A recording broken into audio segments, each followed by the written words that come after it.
All right. Well, hello, everyone. It's exciting to be able to present virtually these days, even if it's with a recording, and hope all is well in Hungary. My name is Scott Solberg, professor here at Boston University, and I also co-direct a Center for Future Readiness as part of our Wheelock College of Education and Human Development. Nurten? Hello, everybody. Thank you for joining us, our presentation. My name is Nurten Ozdemir. I am visiting professor here at Boston University from Turkey, and I am associate professor at Psychological Counseling and Guidance Department at Hacettepe University in Turkey. Great. All right. So what we want to talk about today is taking a look at the increased importance of skills now as part of workforce readiness, and that in fact we're starting to see more and more employers asking, in the United States at least, and I'm seeing some in Europe as well, asking to see what your skill profile is, not your academic credentials, right? So it's not so much focused on the degree as much as what can you do with respect to the business and the work that we're doing. So, so this idea of looking at career skills and the competencies we're going to introduce, and then we're going to introduce a study that we've started just this fall, taking a look at the nature of STEM career skills. So looking at the science, technology, engineering, math skills, and not just in terms of the academic skills you would normally think, but really a more full range of skills that we believe help someone become not just a professional scientist, but also working within industry in these STEM industries. So we'll talk about that as well, and some of the findings that we're getting as we do a kind of a thematic analysis of the literature on that. So to get started then, as I said, that we're starting to see skills becoming big. We have a company, an organization in the United States that's creating a skills credential. It's called they're actually referring to them now as durable skills.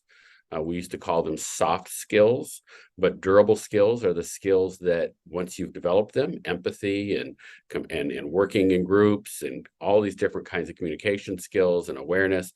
Once you have those, you have them. You know, those are important skills, and they're differentiating those from the technical skills, where in the technical skills you're having to update and consistently stay up on the field. So the durable skills on the one hand, the technical skills on the other is what we're describing as a skills analysis, or the area in which we're thinking about skills. But we're really elevating as well these durable skills, because we know youth especially have a lot of these skills. They have great emerging talent that's coming up in these areas. And so helping them realize that the skills they currently have are actually employability skills is part of the process that we're trying to do in the career development activities. So this is a really fun, easy piece that we've actually created some curriculum around for doing career lessons. The idea here is that these are skills that employers are saying they're looking for. They're organized according to a social and emotional learning skills model. And what's great about it is the students can identify language that they can put into a resume that automatically is facing towards what an employer is looking for in their job sector. So it's a nice way of really jumpstarting youth to think about themselves as having, in this case, some of the durable skills that we were talking about. So really nice piece to support that. We've also got some good research just talking about the value that these skills have in relation to the world of work. So individuals who are able to synthesize messages, cope with uncertainty, adaptability, which really is around that resiliency piece and the whole social and emotional skill sets, they're more likely to be employed. Higher income comes from those with more self-efficacy for the work they're doing, having planning, active planning in terms of their development, and just organizational awareness, understanding systems is associated with higher income. And then job satisfaction, that self-confidence, that feeling good about the work we're doing, coping with the uncertainties, and being motivated, having that sense of a drive and relevance for why I'm working here. So these are all kind of, this is that skill set. These are all social emotional skills that really play a role then in helping youth and young adults really prepare to be successful in the world of work. We've got a company called Lightcast. They do artificial intelligence, but really focusing on labor market information.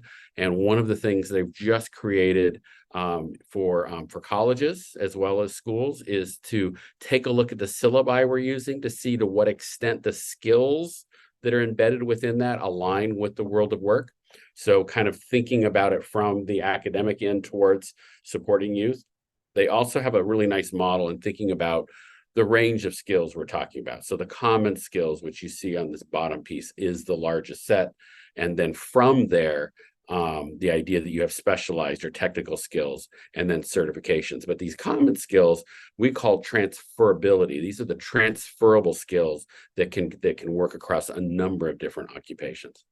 So that's just a general idea in terms of what we're talking about when we start realizing that skills is a really exciting area for us to start focusing on, less around interests, less around aptitudes, more around these malleable skill sets and competencies. And so now, Nurten, why don't you introduce for us the research that we're working on around the STEM career skills and competencies. Great. Thank you, Scott. I would like to give information about the methodology that we followed this initial study. Our aim is to explore key theme of STEM career skills and competences. To this end, we follow some procedure as an initial step of the mixed design research project. So in this stage, we start with the conducted literature review by following PRISMA methodology, and we conducted a search process on 2 academic databases, which are Web of Sciences and ERIC databases between the September 10 and October 3. And we use some keywords that are system skills, system competencies, abilities, talents, capabilities, and we specifically focus on the systematic literature review research. After this initial search, we reach out 993 articles from Web of Sciences and 290 articles from ERIC. And also we search some reports published by different organizations such as National Scientific Foundation, WEF, UNESCO, etc. And we reach out 199 reports with a focus of STEM career skills and competences.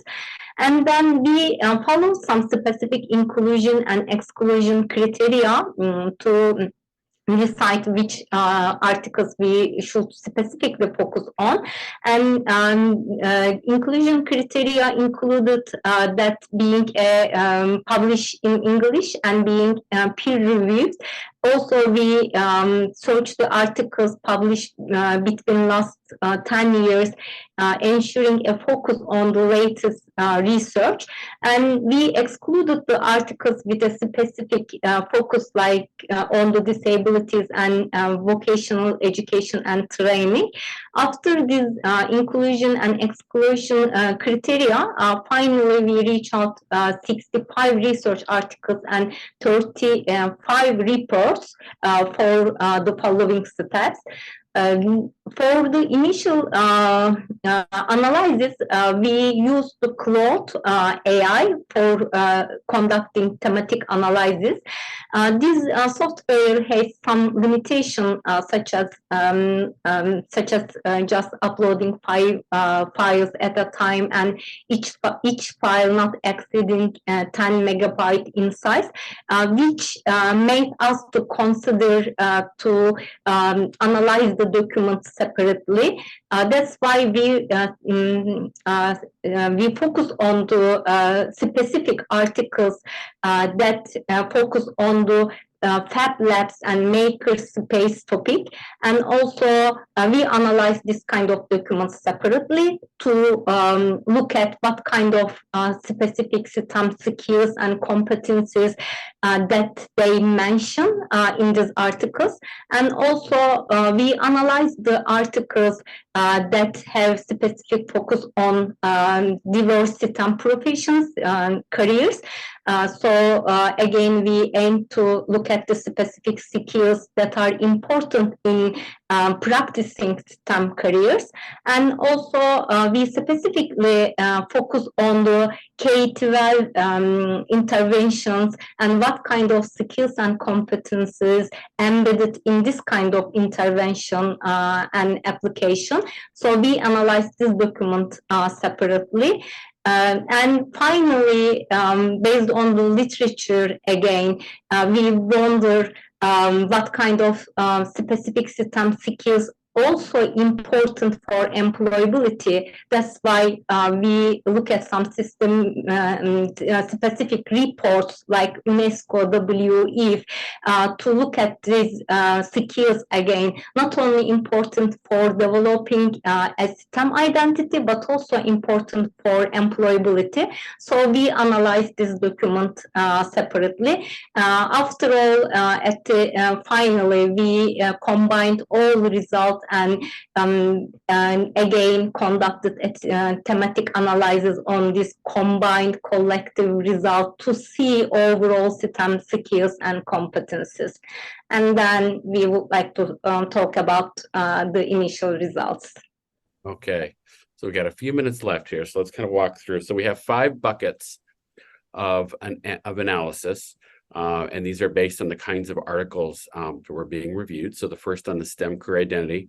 Fab Lab and Makerspace has to do with these creative open spaces where youth are allowed to go in and create, maybe even create some entrepreneurial kinds of activities, but it's really focused on the creativity and allowing youth to really guide their experience.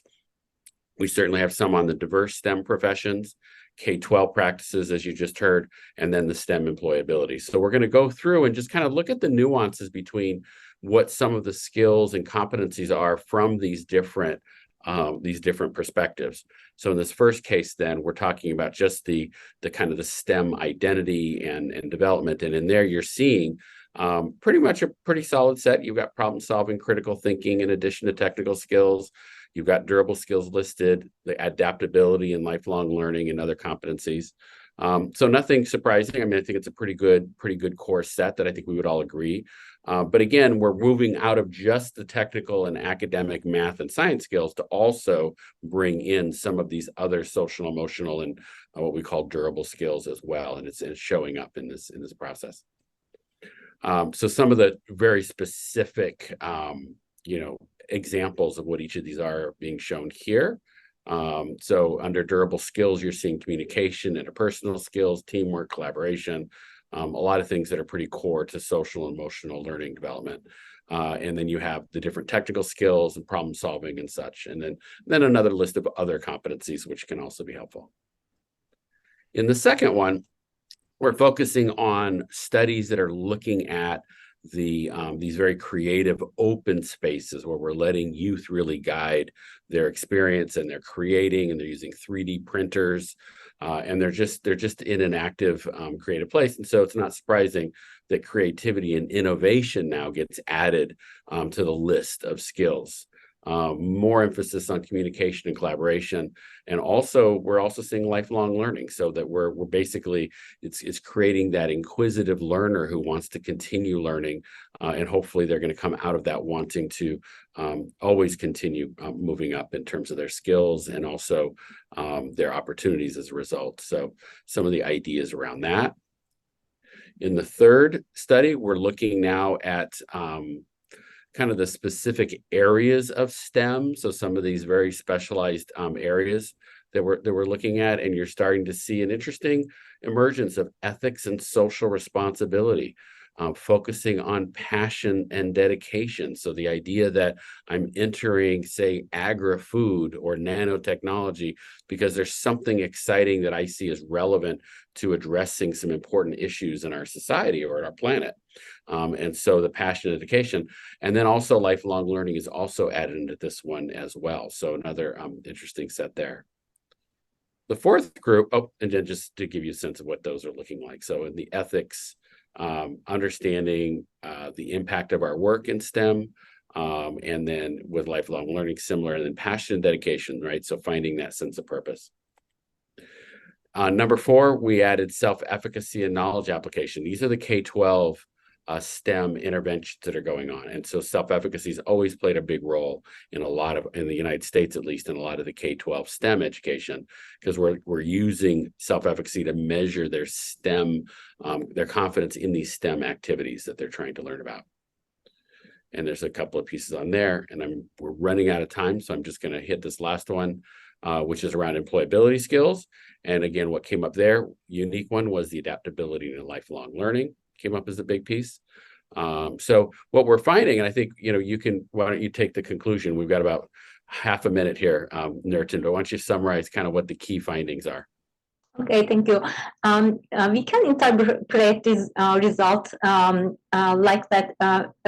For sure, technical skills really important. We can consider those skills as a core skills to develop STEM identity, and also for practicing this profession in the working life. But on the other hand, to work in harmony in the workplace and for employability, durable skills and social emotional learning skills, especially for problem solving skills and communication skills, innovation, creativity, emerge as a critical skills, important social emotional learning skills.